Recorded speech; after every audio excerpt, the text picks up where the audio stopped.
कहानी की शुरुआत में हमें एक सुजैन नाम की औरत को दिखाया जाता है जो कि एक आर्ट गैलरी की ऑनर होती है। सुजैन को एक नोवेल रिसीव होती है जो कि उसके एक एक्स हस्बैंड ने उसके लिए भिजाया होता है जिसका नाम एडवर्ड होता है और वही नोवेल का नाम हम देखते हैं नॉकटर्नल एनिमल्स। एडवर्ड ने सुजैन के लिए एक नोट भी छोड़ा होता है जहाँ पर लिखा हुआ होता है कि तुम्हारे जाने के बाद मेरे को एक इंस्पिरेशन मिली ताकि मैं अपने दिल से ये नोवेल लिख सकूं और मैं चाहता हूँ कि तुम इसको सबसे पहले रीड करो। और उसमें ये भी लिखा होता है कि वो वेडनेसडे तक एलए आएगा किसी बिजनेस के लिए और वो उससे मिलेगा वहाँ पर। अपना सेल नंबर और ईमेल एड्रेस भी वो उस नोट के नीचे छोड़ देता है। कुछ देर बाद सुजैन अपने हस्बैंड से मिलती है। वो नाराज होती है क्योंकि उसका हस्बैंड आर्ट गैलरी पे शो अप नहीं करता है। वहीं सुजैन का हस्बैंड उसको बताता है कि उसको न्यूयॉर्क जाना पड़ेगा फिर से एक डील के लिए। तभी दोनों शाम को सुजैन के भाई कार्लोस से मिलने जाते हैं जहां पर हमें पता चलता है कार्लोस होमोसेक्सुअल होता है और वो हटन से बात कर रहा होता है जो सुजैन का हस्बैंड होता है। कुछ देर बाद हटन न्यूयॉर्क जाने के लिए रवाना हो जाता है। वहीं पर सुजैन उसको छोड़ने आई होती है। थोड़ी देर बाद हम देखते हैं कि सुजैन और कार्लोस आपस में बात कर रहे होते हैं जहाँ पर कार्लोस सुजैन की काम की तारीफ करता है। और शाम को जब सुजैन घर वापस आ जाती है तो वो नोवेल पढ़ती है जो एडवर्ड ने उसके लिए भिजाई होती है जहाँ पर हमें लड़की को दिखाया जाता है जिसका नाम इंडिया होता है और वहीं उसके फादर का नाम टोनी होता है।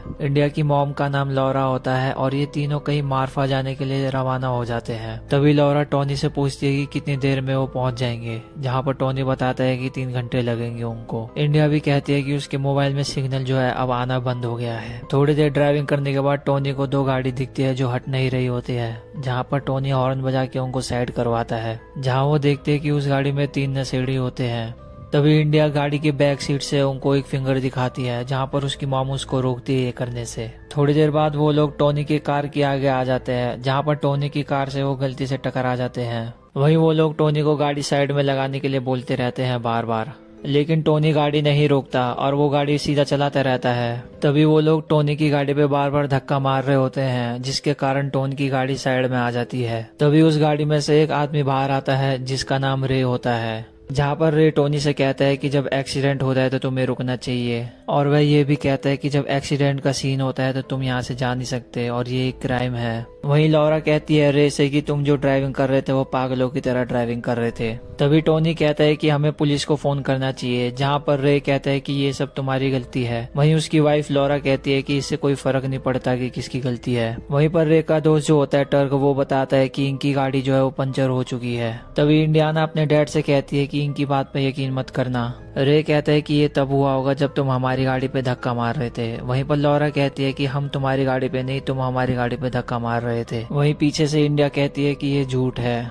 रे कहता है कि अगर तुम्हें लगता है कि तुम्हारे टायर पंचर नहीं है तो तुम यहाँ से जा सकते हो। वहीं पर टोनी गाड़ी स्टार्ट करके जा रहा होता है जहाँ पर वो देखता है कि गाड़ी चल नहीं रही होती है। टोनी को बहुत गुस्सा आता है इस बात पर। तभी रे टोनी से कहता है कि हम तुम्हारी गाड़ी का टायर फिक्स कर देंगे और जो एक्सीडेंट हुआ है उसकी रिपोर्ट हम पुलिस के पास जाके बाद में लिखवाएंगे, जिस बात से टोनी अग्री कर जाता है। थोड़ी देर बाद रे टोनी को बुलाता है और उसको अपनी गाड़ी की हालत दिखाता है। इस चीज को लेकर रे जो होता है वो टोनी से बहस करने लग जाता है। तभी वो अचानक से वहाँ पर पुलिस की गाड़ी आ जाती है जहाँ पर टोनी और उसकी फैमिली रोकने की कोशिश करती है लेकिन वो गाड़ी चली जाती है। पुलिस के जाने के बाद रे और उसके दोस्त हंस रहे होते हैं। वहीं पर टोनी रे को समझाने की कोशिश करता है कि वो सिर्फ अपनी जगह मार्फा पहुंचना चाहते हैं। जहाँ पर रे पूछता है कि मार्फा में क्या है, जहाँ पर टोनी कुछ जवाब नहीं देता है। तभी रे जो होता है वो टोनी को पकड़ने लग जाता है। यह देखकर टोनी की बेटी इंडिया उसे गाली देने लग जाती है और कहती है कि मेरे डैड को छोड़ो। ये सुनने के बाद रे को गुस्सा आता है। तभी वो जाके इंडिया के साथ छेड़छाड़ करने लग जाता है। तभी टोनी अपनी बेटी को छुड़ाने जा रहा होता है जहाँ पर वो 2 लोग टोनी को रोकने की कोशिश करते हैं जिसके कारण रे के हाथों टोनी की चोट लग जाती है।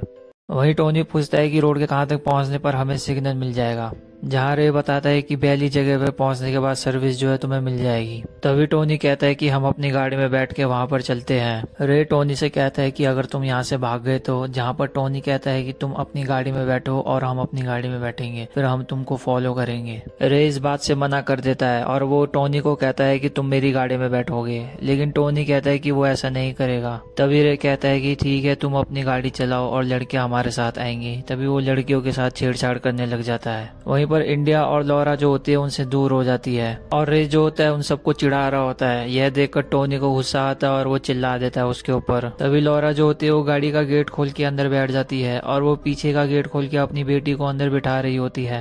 अचानक से वहाँ पर टक और रे आ जाते हैं जो उनके साथ बैठ जाते हैं और फिर गाड़ी को लेके वहाँ से चले जाते हैं। ये सब इतनी जल्दी होता है कि टोनी के कुछ समझ नहीं आ रहा होता है, जहाँ हम देखते कि वो एकदम सुन सा हो जाता है। वो उसे रोकने की कोशिश करता है पर लियो उसको पीछे पकड़ के वहीं रखे रखता है। तभी हम सुजैन को देखते हैं जो ये नॉवल पढ़ रही होती है। वो इस नॉवल की कहानी में एकदम खोसी जाती है, जहाँ वो अपने हस्बैंड को फोन करती है, जहाँ हम उसके हस्बैंड को देखते हैं कि वो क्या डील कर रहा होता है। फ्लोर पर पहुंचने के बाद सर्विस बॉय जो होता है वो उस मैडम को बता देता है कि किस फ्लोर पे वो आ गए हैं, जहाँ पर सुजैन को शक हो जाता है। तभी सुजैन आगे की स्टोरी पढ़ती है, जहाँ पर हम देखते हैं कि वो आदमी टोनी को गाड़ी की चाबी देता है उसको चलाने के लिए। थोड़ी देर गाड़ी चलाने के बाद टोनी को अपनी गाड़ी दिखती है, जहाँ वो उससे कहता है कि ये मेरी गाड़ी है। वहीं वो ल्यूई कहता है कि ये तुम्हारी गाड़ी नहीं है, तुम गाड़ी चलाते रहो। वहाँ पर एक ट्रेलर भी दिखता है टोनी को। आगे रोड खत्म हो जाती है, जहाँ पर ल्यूई कहता है कि वो यहाँ पर नहीं है। तभी वो टोनी को बाहर निकाल के गाड़ी से फेंक देता है। थोड़ी देर बाद टोनी जो होता है वो चल रहा होता है ऊपर, जहाँ वो देखता है कि एक गाड़ी आ रखी है वहाँ पर।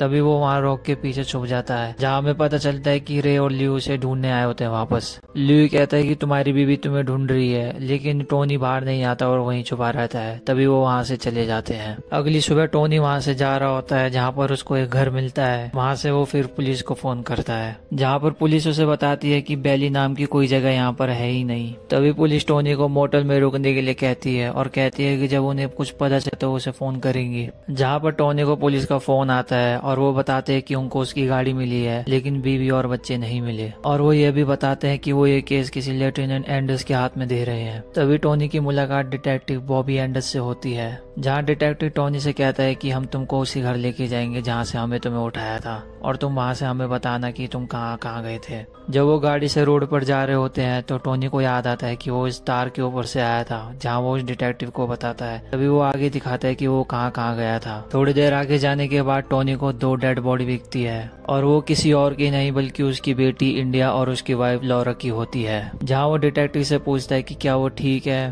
तभी डिटेक्टिव वहाँ पर चुप सा हो जाता है। तभी हमें सुजैन को दिखाया जाता है, जो ये नॉवल पढ़ के एकदम शॉक सी हो जाती है। वहीं वो अपनी बेटी को फोन करती है ये देखने के लिए कि वो ठीक है कि नहीं। तभी हमें एक फ्लैशबैक दिखाया जाता है, जहाँ पर हम देखते हैं कि सुजैन एडवर्ड से मिली होती है न्यूयॉर्क में बहुत टाइम बाद, जहाँ पर वो दोनों डिनर करते हैं एक साथ और बातें करते हैं कुछ। और वहीं पर सुजैन जो होती है वो टोनी को इन्विटेशन देती है उसके घर आने के लिए। फिर हमें नॉवल की स्टोरी दिखाती है, जहाँ पर डिटेक्टिव बताता है टोनी को कि उनको उसके फिंगरप्रिंट चाहिए होंगे ताकि वो अलग अलग करके इन्वेस्टिगेट कर सके। और वो साथ में ये भी बताता है कि उसकी वाइफ का जो स्कल है वो फ्रैक्चर हो रखा है, जैसे कि किसी ने बैट से या हैमर से मारा होगा 1 या 2 बार। और वहीं पर उसकी बेटी को तड़पा के मारा था, गला घोट के उन्होंने, और उसका हाथ भी टूटा हुआ था और दोनों का रेप हुआ था। डिटेक्टिव कहता है कि तुम ट्रेलर के बारे में भी सही थे, क्योंकि वहाँ पर तुम्हारी वाइफ और बेटी को लेके गए थे और उनका फिंगरप्रिंट भी वहाँ पर उन्हें मिला है। तभी टोनी डिटेक्टिव से पूछता है कि उस ट्रेलर का ऑनर कौन है, जहाँ पर डिटेक्टिव बताता है कि उसका ऑनर एल पासो में रहता है और कोई और वहाँ पर वो ट्रेलर तोड़ के रह रहा होता है। कुछ दिनों बाद डिटेक्टिव जो होता है वो टोनी को एक फोटो भेजता है और वो उससे पूछता है कि वो उनमें से है कि नहीं है, जहाँ पर टोनी को कुछ समझ नहीं आ रहा होता है तो वो मना कर देता है। डिटेक्टिव बताता है कि इसके फिंगरप्रिंट्स जो है वो तुम्हारी गाड़ी में पाए गए थे और ये ट्रेलर में भी उनको मिला था, और इसका नाम स्टीव एडम है और इसका रिकॉर्ड भी है गाड़ी चुराने का और रेप करने का भी। तभी टोनी उसे पहचानने से इनकार कर देता है। वहीं पर डिटेक्टिव जो होता है एकदम गुस्सा होता है और उससे कहते हैं कि तुम इनको मारना नहीं चाहते क्या। टोनी कहता है कि वो चाहता है, लेकिन उसको सब चीज जो है एकदम समझ नहीं आ रही होती है। तभी टोनी को वो आदमी सपने में दिखता है, जहाँ पर वो डिटेक्टिव को बताता है कि यही वो आदमी है। और वहीं डिटेक्टिव टोनी से कहते हैं कि अभी उसको किसी ने यहाँ पर देखा नहीं है, और वो उससे एकदम ऑनेस्ट होते हैं और ये कहते हैं कि ऐसे केस को सॉल्व होने में साल भर या महीने लग सकते हैं, तुम्हें इस चीज के लिए प्रिपेयर होना पड़ेगा। तभी हमें सुजैन को दिखाया जाता है जो मेमोरी याद कर रही होती है, जहाँ उसने एडी से कहा होता है कि तुम लिखने के लिए इतने उतावले क्यों हो, जहाँ पर एडी कहता है कि ये एक तरीका है कि चीजें जिंदा रहे और अगर मैं ये लिखूंगा तो यादें हमेशा रहेंगी।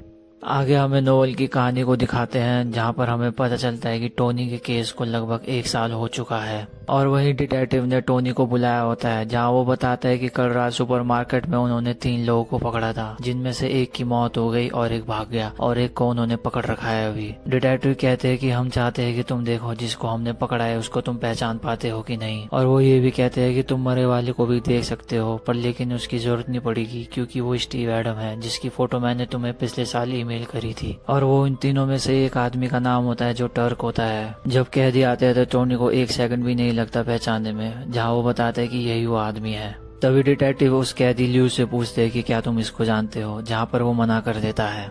तभी डिटेक्टिव टोनी से कहते हैं कि तुम बताओ कि ये कौन है, जहाँ पर टोनी बताता है कि लास्ट समर कैसे इसके और इसके दोस्तों ने मेरी वाइफ और मेरी बेटी को जान से मार दिया, हमें रोड के बीच फोर्स करके उतरवा दिया और उसके 2 दोस्तों ने मेरी वाइफ और डॉटर को लेके गए और ल्यू ने अपनी गाड़ी में मेरे को ड्राइव करवाया और किसी डेजर्ट में छोड़ दिया और बाद में मेरी वाइफ और डॉटर डेड पाए गए उसी जगह के पास। तभी डिटेक्टिव उस कैदी ल्यू से पूछते हैं कि तुम्हारा इस बारे में क्या कहना है, जहाँ पर वो कहता है कि मैंने इस आदमी को पहले कभी नहीं देखा। फिर डिटेक्टिव उस कैदी को वापस जेल में भेज देते हैं। बाद में डिटेक्टिव टोनी से पूछते हैं कि क्या तुम श्योर हो कि वही आदमी है, जहाँ पर टोनी एकदम 100% श्योर होता है। डिटेक्टिव कहते हैं कि क्या तुम कोर्ट पे कसम खाने के लिए तैयार हो, जहाँ पर टोनी कहता है बिल्कुल।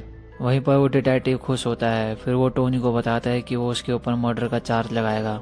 टोनी पूछता है कि आपके पास ठोस सबूत है क्या। डिटेक्टिव कहते हैं कि तुम हो और उसके फिंगरप्रिंट जो कार में लगे हुए हैं, और वहीं पर वो ट्रेलर में भी गया था वापस, ताकि वो उनको बता सके कि तुम कहाँ पर थे, इसलिए वो तुम्हारी बीवी और बच्चे की बॉडी के साथ आए थे ताकि वो तुमको भी मार सके। टोनी पूछता है कि अब क्या करना है, जहाँ पर डिटेक्टिव बताते हैं कि तुम ट्रायल के लिए वेट करो और फिर मैं रे को ढूंढता हूँ। तभी हमें सुजैन को दिखाया जाता है जो अपने कोवर्कर से बात कर रही होती है, जहाँ हमें पता चलता है कि सुजैन जो होती है वो रात भर सोती नहीं है और वो अपने कोवर्कर को ये बताते हैं कि उसका एक्स हस्बैंड जो था एडवर्ड, वो उसे नॉकटर्नल एनिमल बुलाया करता था, और वो ये भी बताती है कि वो एक राइटर था लेकिन उसको उस पर भरोसा नहीं था, इसलिए उसने उसे छोड़ दिया बहुत बुरी तरीके से, उस हटन के लिए जो न्यूयॉर्क में डील करने जाता रहता है बार बार। बाद में हम देखते हैं कि सुजैन कैसे कहानी से एकदम ऑब्सेस्ड हो जाती है, जहाँ पर उसको कहानी के हर किरदार उसकी आंखों के सामने आ रहे होते हैं बार बार, और वो काम पर भी ध्यान नहीं लगा पा रही होती है। फिर वो उसी शाम आगे की नॉवल की कहानी पढ़ती है, जहाँ पर हमें डिटेक्टिव और टोनी को दिखाया जाता है। हमें पता चलता है कि डिटेक्टिव ने रे का पता लगा लिया होता है, जहाँ वो रे को दिखाते हैं और बताते हैं कि इसका नाम ल्यू और टर्क से जोड़ा गया है। डिटेक्टिव बताते हैं कि इसका कोई फिंगरप्रिंट हमें मिला नहीं है, जहाँ पर टोनी पूछता है कि ऐसा क्यों। वहीं पर डिटेक्टिव बताते हैं कि इसके हाथ प्रोबेबली तुम्हारे वाइफ के ऊपर होंगे इसलिए।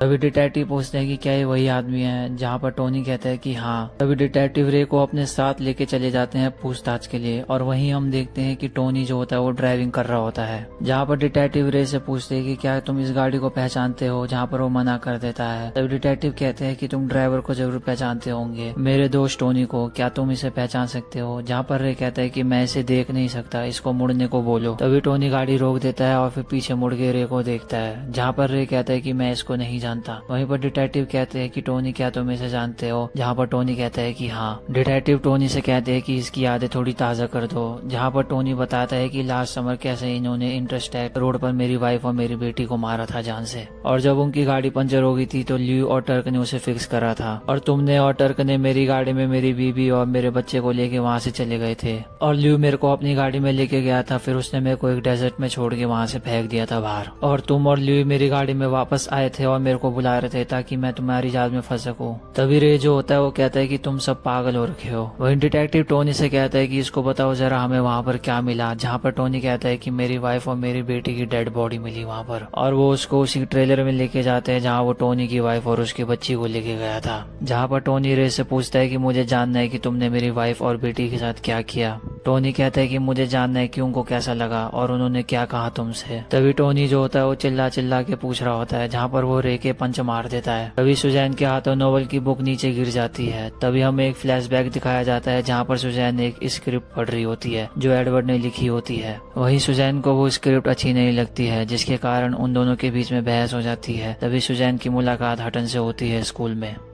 हम फिर नोवेल की कहानी देखते हैं जहाँ पर डिटेक्टिव टोनी को बताता है कि वो रे मार्कस को जाने दे रहे हैं क्योंकि रे के खिलाफ उनको कोई ठोस सबूत नहीं मिलता है। जहाँ पर टोनी कहता है कि हम और क्या कर सकते हैं। तभी डिटेक्टिव कहता है कि मैं कुछ सोच के बताऊंगा। डिटेक्टिव टोनी से कहते हैं कि तुम जल्दी यहाँ पर आ जाओ क्योंकि रे यहाँ से जाने वाला है जल्दी ही। तभी डिटेक्टिव जो होता है वो टोनी को बताता है कि उसको लंग कैंसर हो रखा था और वो 1 साल के अंदर मर जाएगा, और वो यह भी बताता है कि वो लोग उसको इस केस से बाहर निकालने की कोशिश कर रहे हैं, यह कहकर कि तुम अच्छे से प्रिपेयर्ड होके नहीं आते हो और तुम्हारे पास एविडेंस की बहुत कमी रहती है। डिटेक्टिव बताता है कि वो ल्यू को भी छोड़ रहे हैं। तभी टोनी कहता है कि अब हम क्या करेंगे। तभी डिटेक्टिव कहता है कि सवाल ये है कि तुम कितने सीरियस हो इंसाफ को लेकर। तभी डिटेक्टिव टोनी से पूछता है कि ऑफ रिकॉर्ड तुम क्या चाहते हो कि मैं मार्कस के साथ क्या करूं। वहीं डिटेक्टिव ये भी कहते हैं कि मैंने रे मार्कस जैसे बहुत लोग देखे हैं जो क्राइम करके मर्डर करके बच जाते हैं फ्री होकर। फिर वो टोनी से कहते हैं क्या तुम प्रोसीजर से हटके कुछ भी करने को तैयार हो, जहाँ पर टोनी हाँ बोलता है। तभी डिटेक्टिव को फोन आता है जहाँ उन्हें पता चलता है कि उनके एरिया में रे वापस आ गया है। फिर वो टोनी को भी उनके साथ आने को बोलते हैं। तभी हमें सुजैन को दिखाया जाता है जो फ्लैशबैक मेमोरी में चले जाती है, जहाँ पर हम देखते हैं कि एडवर्ड और सुजैन आपस में बहस कर रहे होते हैं, जहाँ पर सुजैन एडवर्ड को बताती है कि वो इस रिलेशन से अनहैप्पी है और वहीं वो इनडायरेक्टली उसको वीक भी बोलती है। फिर वो वहाँ से चले जाती है। तभी हम नोवेल की कहानी देखते हैं जहाँ पर हम डिटेक्टिव को देखते हैं वो उन दोनों को लेकर आया होता है वो, और जहाँ पर टोनी के हाथ में एक गन होती है। वहीं पर वो डिटेक्टिव उन दोनों को खड़ा कर देता है और फिर टोनी से कहता है कि तुम अब क्या करोगे टोनी। डिटेक्टिव के लंग के कैंसर की वजह से उनको उल्टी आ रही होती है, तभी वो पीछे चले जाते हैं। वही मौके का फायदा उठा के ल्यू और रे वहाँ से भाग रहे होते हैं। तभी डिटेक्टिव जो होता है वो टोनी के हाथ से गन छीन के फिर ल्यू को शूट कर देता है और वहीं रे वहाँ से भाग जाता है। तभी हमें सुजैन को दिखाया जाता है जो एक मेमोरी याद कर रही होती है, जहाँ पर हमें उसको हैटन के साथ दिखाया जाता है हॉस्पिटल में,